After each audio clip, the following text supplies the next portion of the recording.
Being in a very humble Bengali family, being in a very humble Bengali family. Humble Bengali family. Like my dad and mom tried to make ends meet. I used to see them struggle through their days.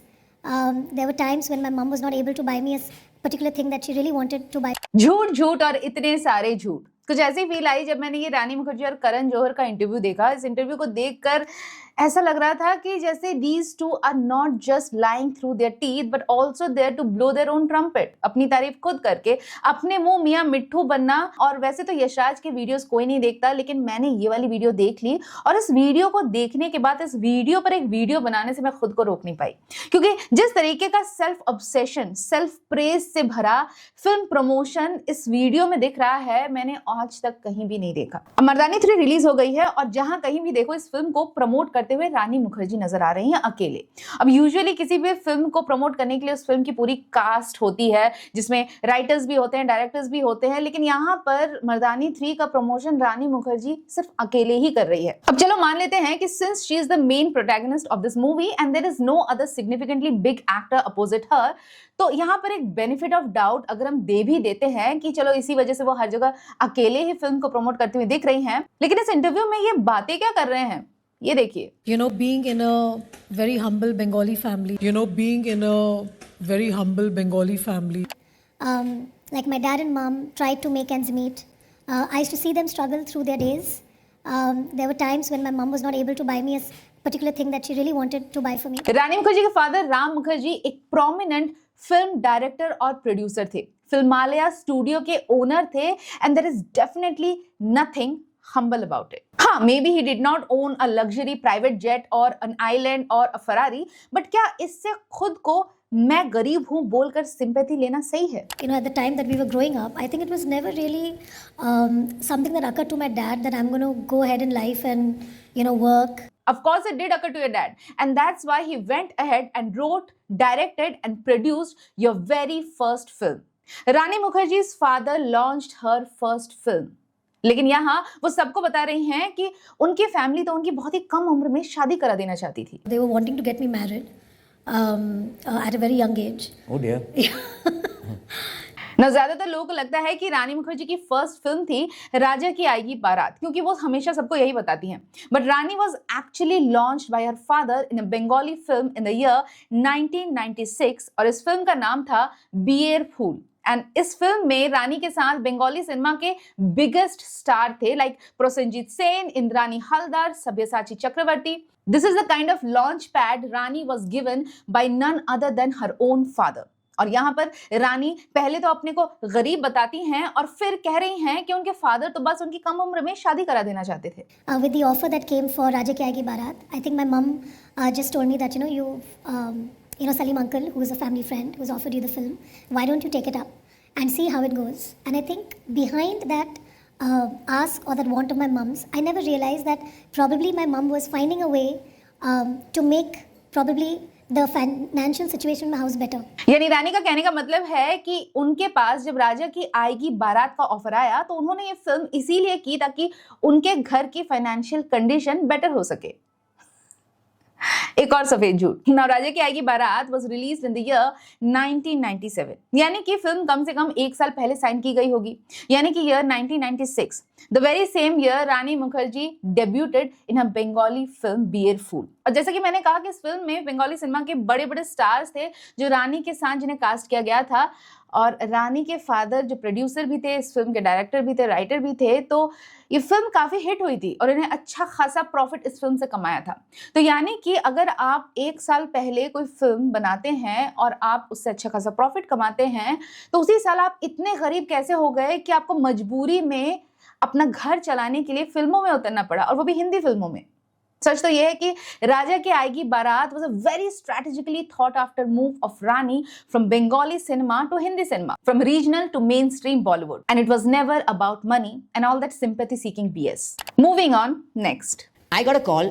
8 leading ladies had said no to me for कुछ कुछ होता है. I had become like the most rejected first time filmmaker. Oh my God, Karan Johar is so self obsessed कि किसी और platform में किसी और की बीवी को किसी और की फिल्म को प्रमोट करते वक्त भी वो अपनी फिल्म को मेंशन किए बिना खुद को रोक नहीं पाते। और वो भी कौन सी फिल्म, कुछ कुछ होता है, जो आज से 27 साल पहले रिलीज हुई थी। दुनिया मूव ऑन कर गई है, कुछ कुछ होता है कि ऑडियंस अब बड़े होकर बुढ़े हो गए हैं, लेकिन करण जौहर आज भी कुछ कुछ होता है में से बाहर नहीं निकल पा रहे हैं। कुछ कुछ होता है का मेंशन वो हर जगह ऐसे करते हैं जैसे कि उन्होंने कोई शोले या पौथे पांचाली जैसी मूवी बना ली। करण जौहर ने पिछले 3 डेकेड लंबे करियर में सिर्फ 7 फिल्में डायरेक्ट की हैं और 3 सेगमेंट्स डायरेक्ट किए हैं। 7 films over a career spanning 3 decades, जिसमें सिर्फ 3 मेजर हिट्स हैं। कुछ कुछ होता है, Kabhi Khushi Kabhi Gham and my name is Khan. Rest all his films are either average और फ्लॉप्स। लेकिन ऐसा हवा बना के रखते हैं अपने अराउंड कि बॉलीवुड तो यही चला रहे हैं, क्योंकि कभी कॉफी पिलाकर, कभी गॉसिप करके, तो कभी होस्टिंग करके Karan has always successfully created a fake perception around him कि बॉलीवुड मींस करण जौहर। जहां भी मौका मिलता नहीं है कि अपनी फिल्में, और वो भी जो 27 साल पुरानी फिल्में हैं, उसकी बढ़ाई करना चालू कर देते हैं। सारा अटेंशन अपनी ओर खींचने की कोशिश करने लगते हैं। और ये जो 8 हीरोइंस ने ये फिल्म रिजेक्ट कर दी थी वाली जो कहानी है ना, इसको तो इतना रिपीट किया गया है कि अब सीबीएसई भी इसे अपने सिलेबस में डालने वाली है। अब ये लोग इतना फेंक रहे हैं तो थोड़ा ब्लफ मैंने भी मार दिया। I remember going to every lead actress for the part that Rani did. Leading ladies had said no to me for कुछ कुछ होता है। 8 फिल्म हीरोइंस ने इनकार कर दिया था that they would not want to do the role of Tina in कुछ कुछ होता है। थोड़ा और आगे इस इंटरव्यू में रानी बताती हैं कि कैसे उनकी हस्की वॉइस की वजह से गुलाम फिल्म में उनकी वॉइस को डब किया गया। The people dubbing your voice in Gulam. And I said, yeah. So he said, do you have a problem with dubbing? With your quintessential way of talking? And I said, no, I don't have a problem with dubbing. You said, did you dub your first film? I said, of course I dubbed my first film. So he said, I love your voice. But Karan Johar ने उनके साथ बहुत बड़ा दिल दिखाया और कुछ कुछ होता है में उन्होंने रानी की ओरिजिनल आवाज के साथ ही फिल्म को रिलीज किया। How sweet and sentimental story है ना। Now Rani Mukherjee is a good actor और मुझे हमेशा ऐसा लगता है कि किसी भी एक्टर को उसके लुक्स या आवाज से नहीं बल्कि सिर्फ और सिर्फ उसके एक्टिंग टैलेंट से जज किया जाना चाहिए, लेकिन ऐसा होता नहीं है sadly.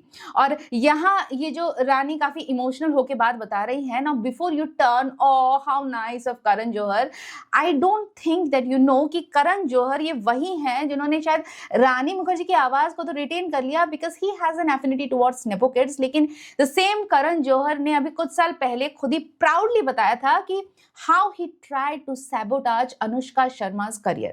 Karan himself went on record and said he tried to ruin Anushka Sharma's career after he asked Aditya Chopra to not sign her for Rab Ne Bana Di Jodi. I totally wanted to completely murder Anushka Sharma's career because when Aditya Chopra showed me her image and I was like, no, mad or what? Why are you signing her? You're crazy. There's no need for you to sign this Anushka Sharma. There was another lead actress at that time who I wanted Adi to sign and I was totally behind the scenes sabotaging her completely. And then the movie also I was reluctantly watching it. क्योंकि करण चाहते थे कि आदित्य चोपड़ा अनुष्का की जगह nepo kid Sonam Kapoor को रब ने बना दी जोड़ी में ले, लेकिन Aditya still went ahead and casted Anushka Sharma in the film. लेकिन शायद तब तक करण जौहर की इन बातों ने आदित्य चोपड़ा के दिमाग को काफी इन्फ्लुएंस कर दिया था, क्योंकि अनुष्का शर्मा ने खुद एक बार बताया कि Aditya Chopra himself told her during the making of the film कि you are not the most good looking girl so you better act well. यानी तुम देखने में तो सुंदर मुंदर हो नहीं, लेकिन फिर भी मैंने तुम्हें अपनी फिल्म में कास्ट किया है तो भैया एक्टिंग तो अच्छे से करना। जस्ट इमेजिन एक न्यूकमर के कॉन्फिडेंस को तोड़ने के लिए ये काफी है कि आपके फिल्म का डायरेक्टर खुद जिसने आपको कास्ट किया है आपको बाद में बॉडी शेम करे, आपके लुक्स के लिए शेम करे।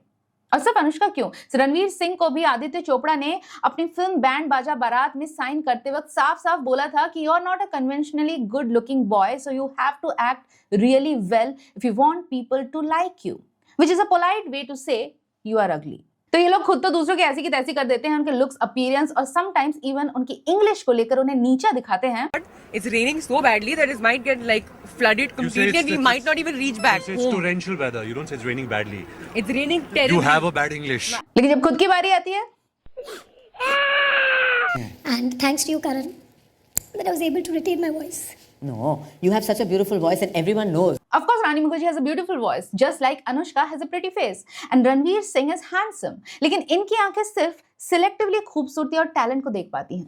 I remember while filming Kabhi Alvida. Now once again Karan Johar अपने सेल्फ ऑब्सेस्ड मोड को एक्टिवेट करते हुए अपनी ही फिल्म जो सुपर फ्लॉप थी उसे डिस्कस करते हैं। When I realized that the film is going to get polarized responses, is that I went to see the first preview of the film with a paid audience. एक minute, paid audience? लगता है हमेशा की तरह करण जौहर जरूरत से ज्यादा बोल गए। It was, I didn't realize when I wrote the film. एक minute, who wrote the film? When I wrote the film. Who wrote the film? When I wrote the film. Now Karan Johar is here claiming that he wrote the film Kabhi Alvida Na Kehna.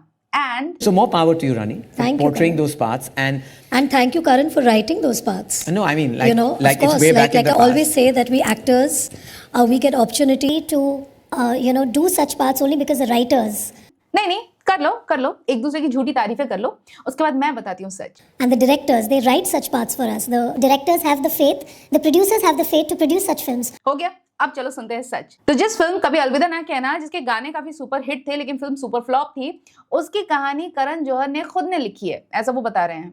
लेकिन actually ये film Hollywood film closure की copy है। कभी अलविदा ना कहना was released in the year 2006 and Closer was released in 2004.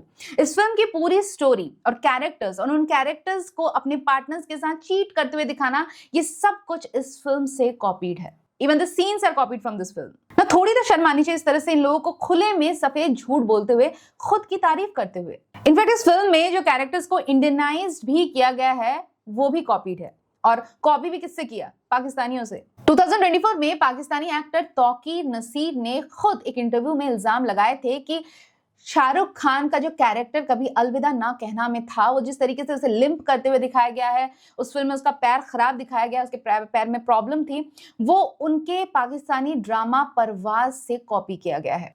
और इनकी बातें सुनिए। You know, ironically, Rani, in the 80s, Phool Bane No, Angare, Rekha ji. Phool Bane Angare and Khoon Bari Maang, Rekha ji. There were so many progressive movies made about empowered women in the 80s. We kind of lost track of that till Mardani happened. Really मतलब 80s के बाद सीधा मर्दानी ही women centric film बनी है। Really माना कि आदित्य चोपड़ा के साथ आपकी रिश्तेदारी है, लेकिन इतना ऑन द फेस झूठ। I think Mardani opened many doors of achievement for acting, for women actors in our country. Oh, there are many films that have contributed to that.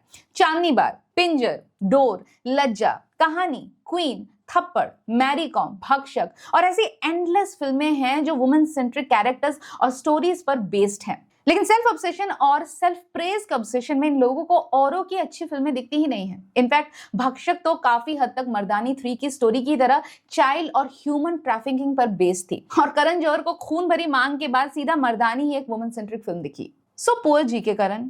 इस इंटरव्यू को कंक्लूड करने से पहले करण आदित्य चोपड़ा का भी mention करते हैं। What is it like being partners with Aditya Chopra? रानी से वो पूछते हैं Aditya Chopra as a husband and she says this. The way he respected his parents, the way he, went about his daily life, I think that is something that really attracted me to him, so to say, and that's something that I was drawn to.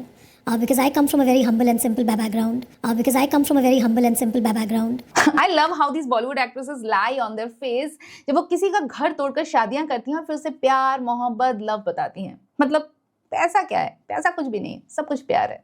ये है पायल Khanna, Aditya चोपड़ा's first wife, जो न केवल उनकी best friend from school हुआ करती थी, but she was also Rani Mukherjee's close friend. और ये है रानी मुखर्जी का एक old interview where she is denying that she is romantically involved with Aditya Chopra. Black के बाद ये सब रूमर्स मतलब शुरू हो गए थे कि अभी रानी का पैकअप है। ये रूमर है?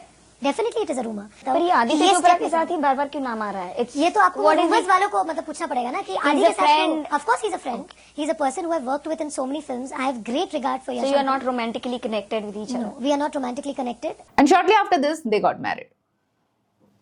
His paranoia of no image getting out, of him not wanting to be at your house, because he used to say, I'm not coming to your house, press hoga niche, and I was like, yeah, press nahi hai. Now those who know, they know that Yash Chopra had a stammering issue and many times celebrities have openly discussed about it. पहली बार यश जी ने इनको कहानी सुनाई और मुझे उन्होंने बताया कि मुझे सब कुछ अच्छा लगा, बस कहानी समझ नहीं आई यश जी ने जैसे सुनाया था, क्योंकि यश जी की कहानी सुनाने का अंदाज बहुत अलग था। पैशन प्यार करती उसको पकड़ वहाँ से निकल गया। प्रताप इज लैंडेड, ऐसे बोल camera started, I said action, so I came to the market and Pratap is landed, so he said cut, तू हकला क्यों रहा है? And it seems Aditya Chopra has also inherited this stammering problem, यानी कि वो भी हकलाते हैं। इंटरनेट में ऐसे कई एविडेंसेस मिल जाएंगे जिसमें ये साफ साफ प्रूफ होता है कि Aditya Chopra has a stammering problem। अब हालांकि ये लोग दूसरे की एक कमी भी माफ नहीं करते, बट स्टैमरिंग या हकलाना is a speech disorder and we must normalize it. But it is perhaps Aditya Chopra जिन्हें अपनी इस प्रॉब्लम से इतना कॉम्प्लेक्स है कि वो खुद कभी मीडिया के सामने आकर उसे फेस नहीं करते हैं, लेकिन ये लोग specially Karan Johar and his gang इसे ऐसा कवर अप करते हैं कि he is a very private person, he does not like the media. Now may be is a private person but there is more to it than it looks from outside. ठीक वैसे ही जैसे privileged nepo wives of Bollywood पहले तो बड़े बड़े producers directors से अपनी क्लोजनेस बढ़ाती हैं, कई बार उनसे अफेयर करती हैं और फिर शादी कर लेती हैं और फिर उनके लिए स्ट्रॉन्ग वुमन सेंट्रिक किरदार ही लिखे जाते हैं, लेकिन वो इसे ऐसे फ्लॉन्ट करती हैं जैसे वो इन मुद्दों के साथ इतनी कनेक्टेड है कि सिर्फ वुमन सेंट्रिक फिल्में ही करती हैं। The voice of Indian strong women on cinema, I think that is something that I've always chosen to do consciously. खोलेंगे some of the best Bollywood actresses के not so best तरीके film grab करने के next episode में। तब तक subscribe अगर नहीं किया हो तो ज्वाइन द चैनल, क्योंकि सच बोलने के लिए स्पॉन्सर्स नहीं मिलते हैं। And if you like this video then do press on the like button. मिलते हो नेक्स्ट एक और बॉलीवुड से जुड़ी कहानी के साथ जो होगी वेरी इंटरेस्टिंग।